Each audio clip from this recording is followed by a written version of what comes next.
welcome to Siege Pleasure Brews. I'm Tim, and tonight I'm joined by my friends Cricket. Say hi, Cricket. Howdy, everybody. And Squirrelmob. Say hi, James. Hello, folks. And we are joined by two illustrious guests this evening.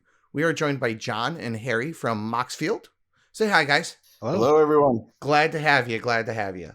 So we invited you guys on just to, it was a good excuse to actually be able to chat with you guys. And Cricket kind of did a little bit of the prep work, reached out to you, and formatted some questions just to kind of ask. So I'll let Cricket take it over from here. How's that sound? That sounds great. So, John, Harry, you guys are Moxfield, right? Like, it's just you two? It is. Yeah. Just the two of us. We can make it if we try.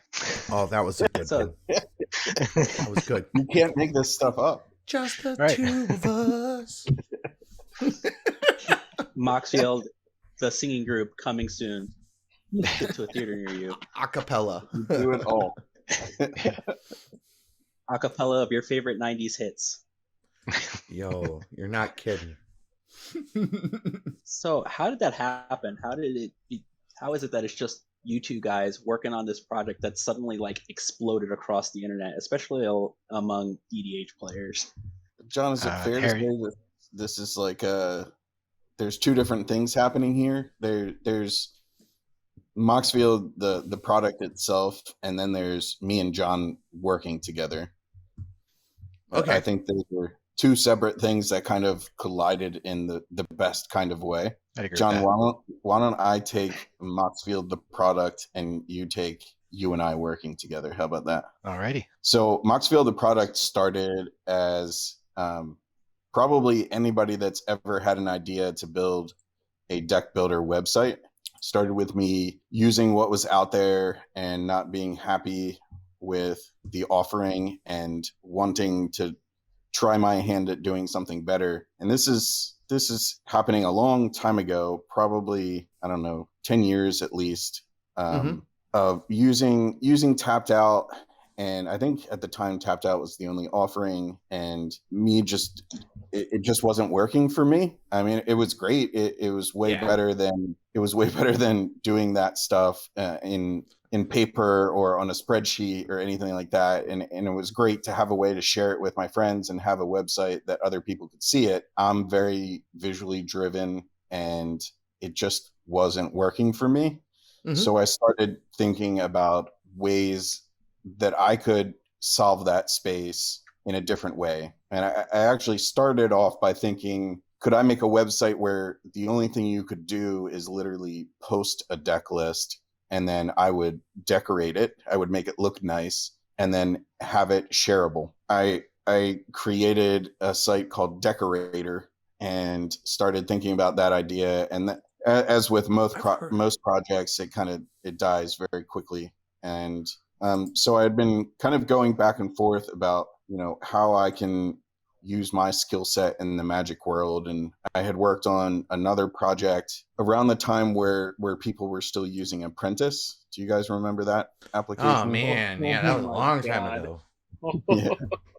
I was a deck stats guy, because that came out around the same time as Tapped Out, but like wasn't as clunky, and it had better pricing at the time. So around the time that Apprentice was still being used, I think Cockatrice, or however you say the name of that application, was also out and kind of going through some things. I was learning some new programming languages and started building my own version of that I called MTG. I kind of got scared of all of the like lawsuits that were happening and stuff like that. And I was like, I don't want to mess around with any of that. I was just trying to have fun and play with cards that were too expensive for me. Yeah.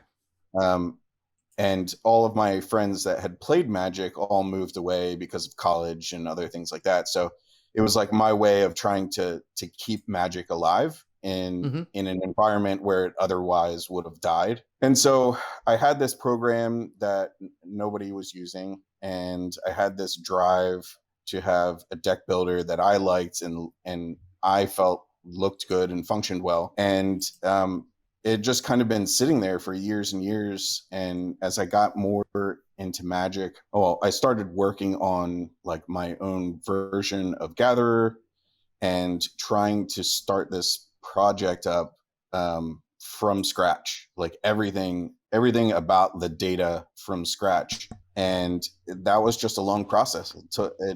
I was slowly building it for years and years until I brought that idea to John and was like, look, I can't do this all by myself. Like, I'm going to need help. Is this something you're interested in? At some point, I discovered Scryfall and realized that there was this whole piece of the building of Moxfield that we wouldn't need to handle ourselves. And it kind of felt like finally there's this way to make this project real. Yeah. And Scryfall really enabled that for us. Mm-hmm. And that kind of set us down this path of actually turning it into a real product versus just, some one-off application that I used or shared with my friends. One of the things that I really like about Moxfield is that you've kind of taken user interface pieces from various predecessors, cherry-picked all the best aspects of each one, and then kind of integrated them into one interface, to be honest. Yeah, my philosophy here is take what works well and discard the rest. At least that's what I try to do. Magic wisdom. Mm-hmm. I'm a big fan of Bruce Lee. Yeah, Bruce Lee's good. And then what about you, John? What were you were about to chime in for? I wasn't. No. But okay. I was just continuing where Harry left off there. We both have complementary skill sets. Harry, we're both programmers, but Harry kind of started to skew towards the front end design side of things, and I started to skew towards the back end optimization architecture path. And Harry came to me and it's like, yeah, you can do what you love to do and I'll do what I love to do. And that's the other benefit that Moxfield gets, is that it's both of our passions, but with as much of the annoying stuff. We don't have to do the annoying stuff that usually comes along if you're doing the full stack. So I got to play in my world and Harry got to play in his world, and we got to chat all the time and just have fun with it. So the other piece of the background here is that John and I went to high school together and we had worked together on another project as well, and so this was kind of very fortunate for us to start working together again on this. Yeah, for sure. Yeah. That's actually kind of cool that it was kind of a way to kind of keep a friendship going. That's actually how the Nexus got started. Was me and a friend who used to play Commander locally together. He moved away to up near Traverse City, which is about a 4-hour drive, so we weren't able to play anymore. So we started playing over webcam to kind of keep playing, and that kind of led into starting a play group. And that was how I met James. Was I started organizing local meetups, but again, he lives about an hour and some change away. And like, that was kind of what brought that whole community together, essentially, was my friend who I played with locally moving away, and then kind of mother was the necessity of invention in that respect, Yep. Right. Which brings up an interesting next point. John, you don't actually play Magic, right? I used to. I haven't in forever. Like, I used to play in high school. I remember playing with my cousins at like family parties and stuff. I had a shoebox full of cards with like a really, really big green deck, and I just stopped playing at some point. And yeah, I mean, I still like the game, but then I look on our site and there's so many, crazy statistics being calculated, and like it's very intimidating to like want to get back into it when all these people on our site are like playing at a certain level and understanding the game so deeply. And it's intimidating to get back into it, but I'm sure at some point I'll probably have to, right? You don't have to, but I'll get there. Yeah. We'll drag you back in somehow. Interesting note here. John gave me his old cards, and he had like a near mint Tundra, and I was thrilled. Yes. I bet. So with the stuff that is on Moxfield, what sorts of stats are public facing? What sorts of things do you have like kind of stashed that aren't maybe necessarily put out in front of the public? So, for example, recently you guys added a stat on the visible page for Decklist that has the total mana value of cards in the deck, which I probably assume is based on that card that was spoiled that cares about the hitting 20 from each opponent or whatever it is. Yeah, exactly. So clearly that was easy enough to put in there or was stashed somewhere. How do you guys make that decision on what you make visible to whoever's looking at it versus what do you keep kind of tucked away? There are a good amount of things that John and I plan, and there are probably twice as much that gets done unplanned just because we have a way to do it. And in the case of the total mana value, I mean, it was kind of a meme, but also kind of a stat that was easy for me to calculate and easy for me to get in there. Much in the same way that the ad Naus stuff got in there. I knew it was something that people wanted and didn't have, and it was very easy for me to calculate based on the APIs that John was making for me. And so it was just it's kind of like a midnight decision. I'm just going to add this in here. All of the features that I can do like that John has built APIs for, there's probably an equal amount of features where John has to work for months working on a specific thing, like collections, where there's nothing I can do until the back end is finished for it. And with those big ones like collections, sometimes it's like I'm just slogging away on this thing for weeks and weeks, and Harry's like, hey, if you change this field to be like this, I can do this cool feature. And I'm like, yes, anything. I'll give me a couple hours break here. Let me just bang that out real quick. Right, do anything besides collections. Exactly. Yeah. And I know that's the big thing people are asking for right now, but what else do you guys have planned? Like, what actually, let me switch that a little bit.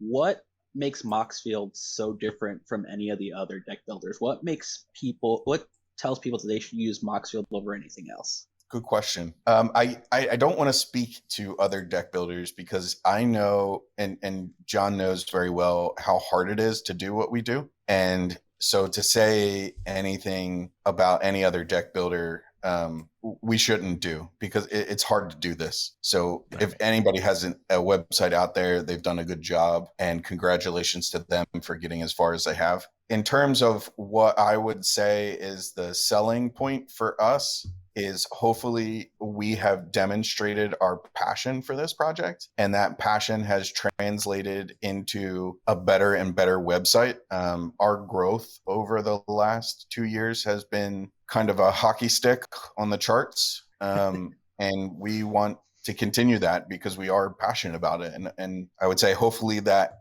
shows to a lot of people. I think so. If anybody out there is listening and is new to Moxfield, hopefully for every one of you, there is another person that that has had an experience with John or I and has experienced that passion and our level of dedication to this project, that we are sometimes up at midnight making bug fixes or adding features or one-off things to just add some joy to the website. I think that would be what I would say our selling point is. John, what do you think? Yeah, that's correct. And just to go along with that, we, along with our passion, we're listening to people. We're on a Discord all the time. A lot, like I mentioned before, there's little tweaks Harry mentions. They usually come from some user 5 minutes earlier, gave him an idea, and he's like, yeah, we can do it this way. And then I'm like, yeah, or we can do it this way. And then we get all excited and just hanging out. There's a happiness there because Harry gets to play with his stuff some more, and I get to play with my stuff, and and make it all better. It's a cool vibe. To follow up on that, how has the response that the community has had really, was it better than you expected? Was it about what you expected? What's it like to be on kind of the receiving end of that? Shocking, really. Reflecting on it now, I would say very positive experience to reflect on. As it was growing, I don't know about you, John, but I'll call it, there were points in time where I was a little terrified, where we were working through performance issues because of the growth It was tough. I mean, it's tough to run a website. It's especially a website that's seeing growth. It's hard, and when you're doing it with just two people that don't have that experience, this has been like an incredible learning experience for John and I in the best kind of way. Well, and I'm sure that learning curve is pretty incredible. Yeah. Oh yeah. Like, We still have more this to go. is this kind of started over the very beginning as like mostly a hobby, and it still is. We both have full-time jobs in addition to this, but like I'm looking at the stats, and way back when I see, we had 2 users on this week, cool, so like my dedication or like like how much mental effort or just time that I'm going to put in at that point, I'm gonna cut this corner and this corner just to get that out, because performance isn't an issue with 3 users or whatever. And then like Harry was saying, where you started having those performance issues, and it's like, okay, we got to like uncut all those corners now, and then add in some oomph behind it too. So retroactively uncut corners. I know that. Stick out. I know that feeling. You're like, oh, that's good enough, and then like 2 months from now, you're like, shit. That saved you 10 minutes turned into 4 hours or something. Right.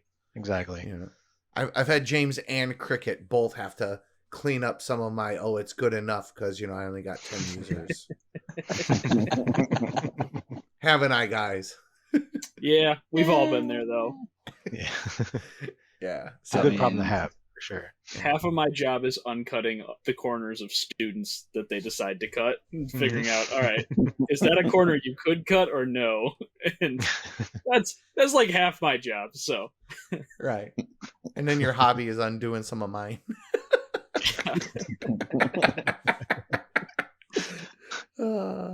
Yeah, I wish I could say that I literally cut corners. Like I just go up to them and take a knife to them, and just like, but unfortunately, that wouldn't make any sense now, would it? Yes. Maybe if you were like a cheesemonger or something, then. But cheese wheels are round. They don't really have corners.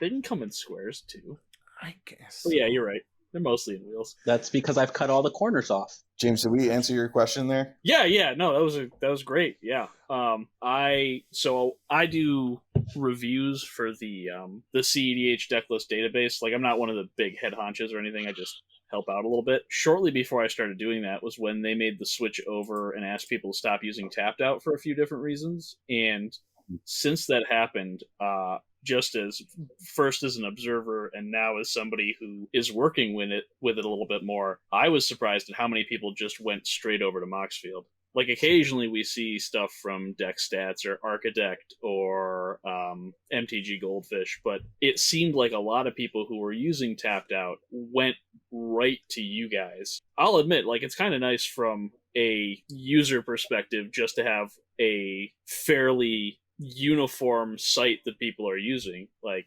when I look at Moxfield, I expect things to be laid out a certain way, and they are, and it looks nice. And for me, as somebody looking at deck lists, I really enjoyed that.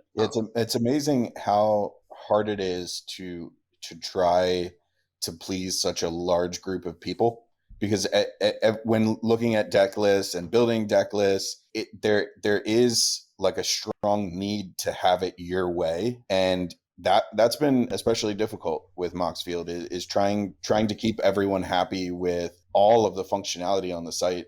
It's a lot, and especially trying to maintain a clean interface. It's hard. That's why I do respect all the other deck builders out there. It's difficult to try to maintain that balance and so, like, as a guy who does live brews, one of the biggest like quality of life improvements as the guy who's doing it on camera relatively routinely. Other versions on other sites, I've had to like, you have to like toggle screens to like be able to input cards and remove them. Mm-hmm. And having that ability to like move a card from the main board to the maybe board to the sideboard, delete certain amounts, add certain amounts, do the Scryfall search all on one screen. Like, without constantly having to reload and switch and jump, makes it like really makes that process a lot smoother. Timmy, if I could go back and answer my question from earlier about how Moxfield came to be, it would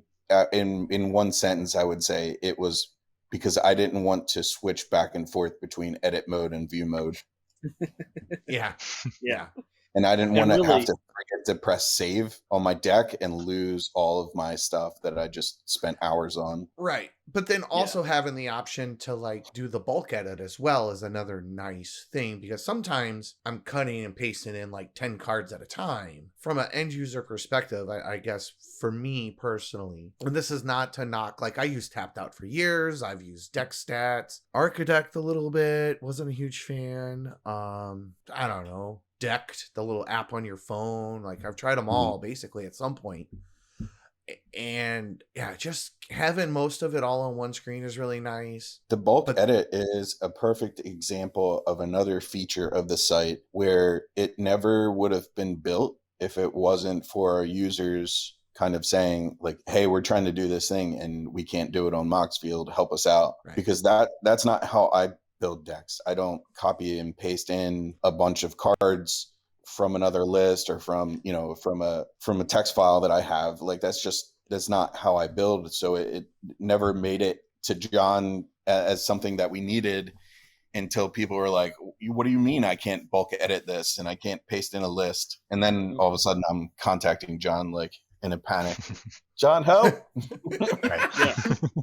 Well, I am one of those like write it out like I have most of my stuff on a spreadsheet in addition to putting it in other places, and having that bulk edit's super useful. And another piece that goes with that I found to be quite nice is the functionality you guys added that allows you to take a list from certain other websites, link the URL, and have it upload it into Moxfield for you. You know, between that feels like an inspired little piece of genius, and then building it on the back of Scryfall and having the Scryfall search built right in also seems just inspired. Yeah, the URL import, by the way, all John.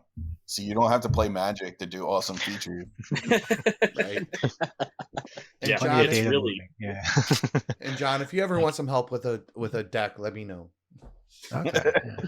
Like, I mean, and the reason why I say this is because one, I tend to build a lot of decks, particularly designed and kind of focused on helping people power up or helping people kind of make it more accessible.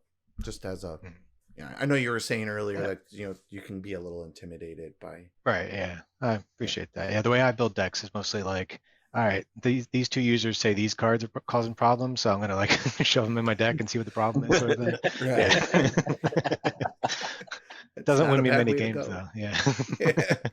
Sometimes you just need the help with the infrastructure behind it. Yeah, we were kind of talking about that, like in general, having more like info on the site, like maybe links to guides or something like that. Is that whole like static data stuff, Harry, or it's just be some meta information that would help people build and grow like me. So maybe one day that's one of those. It's one of those features where John and I have talked about it for so long, and it's just just being the two of us on the side right now, it's so hard to get some of those lower level features out there where we know it will make the website more sophisticated, if you will. It will make it feel more complete to have some of that stuff. It's too hard to get there right now with two people. Right. Yeah. I mean, are you guys at some point looking to expand your team or unpaid interns maybe?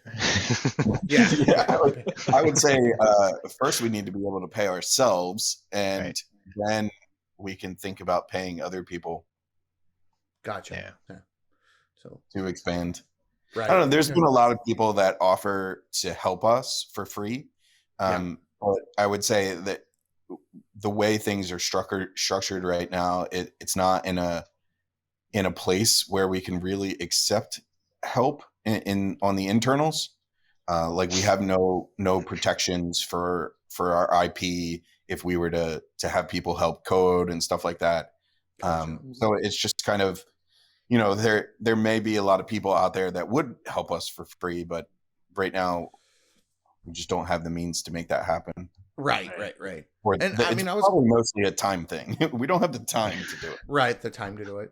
Well, and I mean, to be honest, like there's a lot of perks that you can give people that aren't necessarily monetary that might act as a form of soft compensation in the future if you guys do start to think of going that way. Like, That's true. kind of like how you have patron rewards. People contribute money to you guys voluntarily, and they do get perks for doing so. That might be a route that you guys could think of doing in the future. Yeah, for sure. I think it's, if you are familiar with content management systems in general, it's like we just need to build the structures to make some of this stuff possible, and then we can start onboarding people into that world. But building the structure. I totally get you. Yeah. All right. So I think that's a good segue into this, to the next point. Like, in a perfect world, aside from collections, what's next for you guys? Like, what's some of the projects you want to see come out on the website? What isn't next? Yeah. I guess there's a lot of stuff that we've talked about on the website that's been pretty public, but there is a lot of stuff that John and I hold close to the chest, because when you're making a deck building website, there is a lot of competition, and there isn't, I feel like this is safe to say, you guys tell me, there isn't a ton of innovation in the space. And John and I have a lot of ideas for doing things differently and doing things that haven't been done. But we know that in order to establish Moxfield as an option as a deck builder, we have to have a baseline set of features. And so that's what we're trying to do, is establish that baseline, and collections is part of that. And there's probably some other things that we could say that are part of that. But there's a lot of other stuff that we have ideas for as well. Now, I'm actually unfamiliar with this collections feature. What is this? I'm old school. It's the ability to store your collection and the details of your Magic collection on a website, so that you can use that information in your deck building to see things like price adjustments, or, do I have the cards to make this deck or not? As well as we want to take it in places like creating trade binders and opening up other means to share that information with your friends. Oh, okay. That's not okay. All right. Yeah, it's deck building adjacent. Yeah, I've just never not used, really needed deck building, but well, you know what? Honestly, I should probably use something like that. That's how you wind up with 14 copies of Birds of Paradise. You say that like it's a problem. For followers of this channel, though, that'd be a great thing, because if you're trying to build a budget deck list, what is the first step you want to do? Is you want to assess, what do you already have? Yeah, so right. I agree. Like, it is very deck building adjacent. That seems like a nice step. Yeah, because I literally discovered I have 14 copies of Birds of Paradise. Are any of them beta? No, I have one FBB, and that was the last one I bought, and I bought that because that's my blingy one. I do have a beta wild growth, but and a skirp sprite too. But anyway, I digress. The reason why I bring it up is because the way I actually, because of discovering I had 14 copies of Birds of Paradise stretch across all the different printings, I actually organized my collection differently than I used to. I just sort it by color and alphabetically. So all my Birds of Paradise are in green B, so I know where they all are. I think that's another thing that we've been seeing, is that you need something when people start using your product in ways that you hadn't anticipated. Yeah. And what we're seeing is people are using Moxfield for storing their collection in a deck, for creating cubes, a lot of things that go beyond what we had imagined. Build boxes. Yeah, and sometimes that stretches what we've built, and we have to adjust. But I think so far we've been doing pretty good, and I think collections is I think it's going to be pretty big because it's the way that we're doing it is it's not just collections. It's also allowing decks to have multiple printings of cards. Mm-hmm. So if you're the guy that has 35 different versions of forest in your card in your deck, you Mm-hmm. can represent all of those. Yeah. And we know that personalization is super important to people, and it's kind of been a detriment to Moxfield, but we didn't have the ability to do that. Going back to my earlier comment, a lot of what John and I have built has been based on how I build decks, and Mm-hmm. I didn't care what version of a card I had. I just wanted to make sure that I had the card. Right. As long as I could play the deck, it didn't matter to me. That level of personalization was for paper only for me. Right. Um, Okay. but we've definitely seen how important it is to all of our users. So it's something that's important to us now, and that was a huge change. It still is. I mean, John's still figuring it out. Yeah. Yeah. Yeah, we'll be a lot happier once we get collections out for sure, mentally. Yeah. Yeah. Well, So Cricket, sorry, Timmy, go ahead. Nope. Go on. Go on. I was just going to say, Cricket, to follow up on your question, like what else do we have planned? Collections is going to release with the multiple printing support, as well as the ability to change the language of your cards. So if you do have that foreign black border, fourth edition lightning bolt, you'll be able to specify the language on that, that type of thing. Nice. And then we have a ton of other stuff that we've been thinking about and working on behind the scenes. I know one of the big items that John has been working on that we haven't been able to finish yet has been the multi-edit support. So that the co-authors of a deck is not just for attribution anymore. Like it'll be a full permissioning system essentially. Okay. That would be nice. So, and John has some awesome ideas for how we take that to the next level. Mm-hmm. And that's going to be a nice surprise for everyone when they experience that. Okay. That's a nice little nugget to think about. I actually do kind of have like a back end kind of, this might be a little bit of a business question. And if it is, just let me know that that's not really, something. So as somebody who does a lot of file sharing online, I've had to invest in some cloud storage.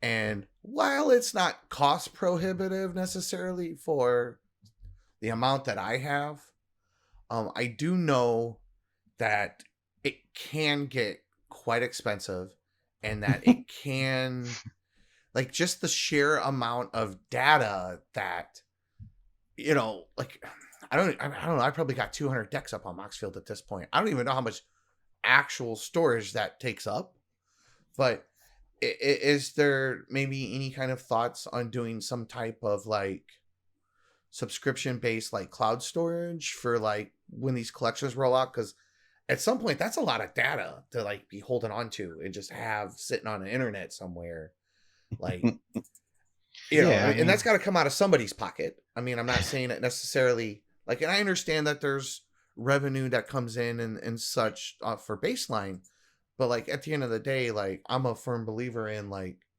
I should be like supporting myself through my own contributions. And if I'm using a service and that cost does incur somewhere, even if it's not me paying it. I don't know if you guys maybe had any thoughts on that. Well, we could send you an invoice for your data if you like. I wouldn't be opposed to that, honestly, especially if I'm a high user. It's kind of just, we're a deck building website. So the data that makes up a deck is sort of just the cost of doing business. So it does add up. With those performance issues we were talking about before, that was one of the big things to get into, like caching and distributing that load everywhere. That saves a lot of cost there, because it's just spread out, and it's better pricing on that.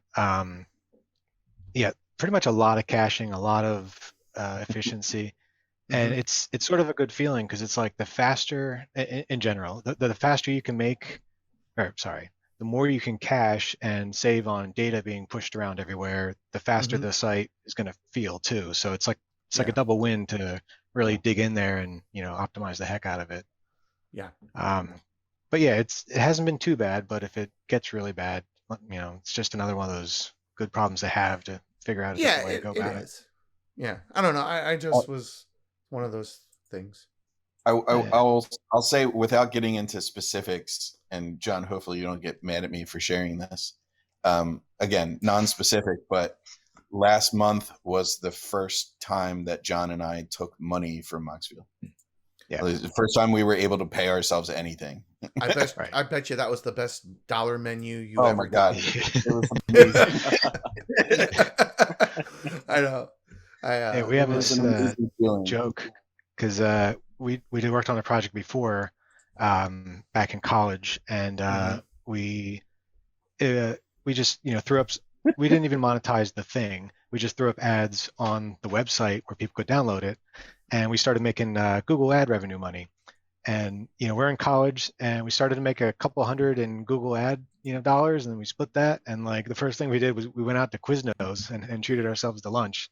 So that's like the running joke here. We'll get some Quiznos. Yeah. I mean, but I mean, and that's the thing. I mean, like, if you think about it, like, I mean, if you're working on all this for a month, and what you get out of it is like lunch at Quiznos, like that is definitely not like paying your house note. That is definitely a hobby, like a passion project, even if there is some form of monetization involved, and as being a budget focused channel, that's just something that I generally try to keep at the forefront, is like, what is that cost of doing business, and how can I help, like, consciously help ease that burden, because that burden goes somewhere. Right. Yeah.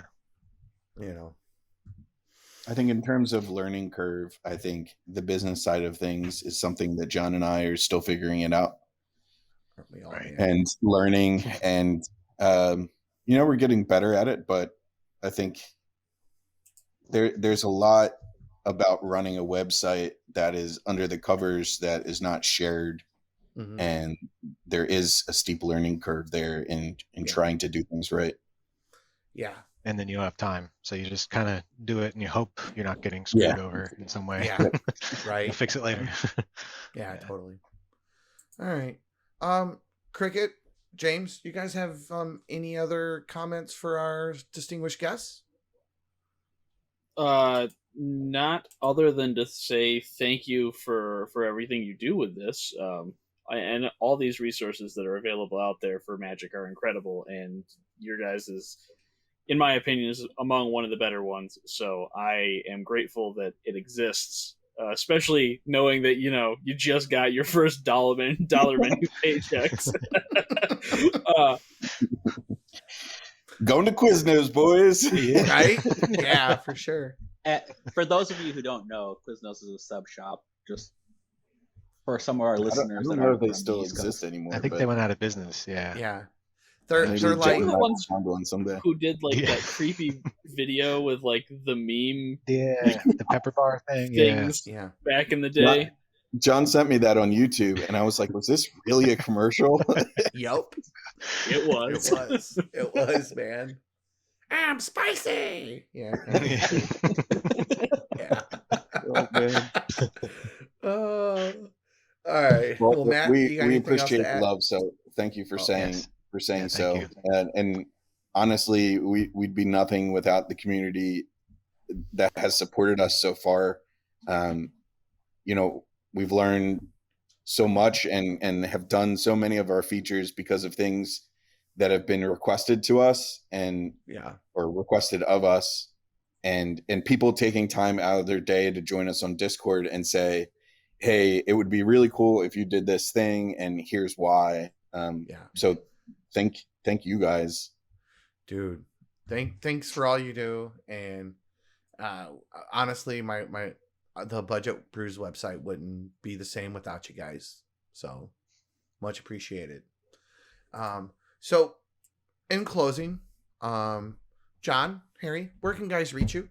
John, you can go first if you want. Yeah, on Discord's easiest. I'm always there. And I guess, yeah, email is john@moxfield.com. Okay. And what's your Discord name, John? Oh, I don't even know. I'm John on our Moxfield. John. Discord, John Tull, Tull. Thank you. Yeah. John Tull. And Harry, how can people reach you? What was My that? answer was better. Oh, I was just Yeah. saying, how can people reach you as well, good sir? Oh, reach me. Yes, sir. Again, yeah. Discord is the best way to reach John or I. You can see the Discord server at the bottom of every Moxfield page. We I'll also link it have also. a shared Twitter account for Moxfield, which I think is Moxfield MTG. Okay. And those are the two best ways to actually have a conversation with us. Email is fine. There's people that email us from time to time. I'm harry@moxfield.com. Okay. But we definitely prefer Discord and Twitter, just because I check that more frequently than I check my email. Ain't that the truth, man? Yeah. Dude. So, all right. And hope to talk to everyone. Yeah. One last thing, in Yep. terms of supporting Moxfield, where can people get one of these really nice Moxfield playmats? Oh, nobody can get it signed like the one you have, Cricket. It's true. Those were limited run. No. We have a link. We need to make it more exposed, but we have a link on the site in your user settings area for I actually forget where it is, but let me pull it up as we talk. Here, I can cheat. Go to one of these nice mana base templates on your website. Yeah, So you go to your it's under, profile. Patreon and donations. There's a whole Right here. section for oh, there's a visual bug. There's a whole section here for Moxfield Playmat, and it links out to Inked Gaming, where we did that custom playmat. And that is under your Patreon and donations. Yeah. And then that's under the Patreon, under the pledge, and then you can navigate there from this little drop down to take you right here. For Patreon, but to get the playmat. Yeah.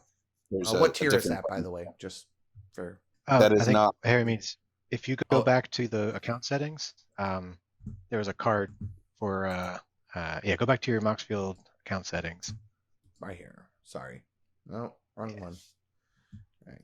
And settings. Dark mode. And then the red icon card there, Patreon and donations, in the top section. Click on that, and it's got a link to buy the playmat there. Buy the playmat right here. Okay. There you go. Yeah. All right. Yeah, I like dark mode because I'm an old man and it hurts my eyes. Yeah. It's get that. that's another internal joke with John and I, because I hate dark mode and John loves dark mode. Yeah. Yeah. Whenever Oh, Harry you don't sends like me dark screenshots mode? of Struggle. features. Yeah, I was like, just send it back in dark mode because it looks terrible. I'm glad John is a man of culture. Yeah. Every time I do a feature, I send it to him in light mode, just to mess with him. Rejected. I'm a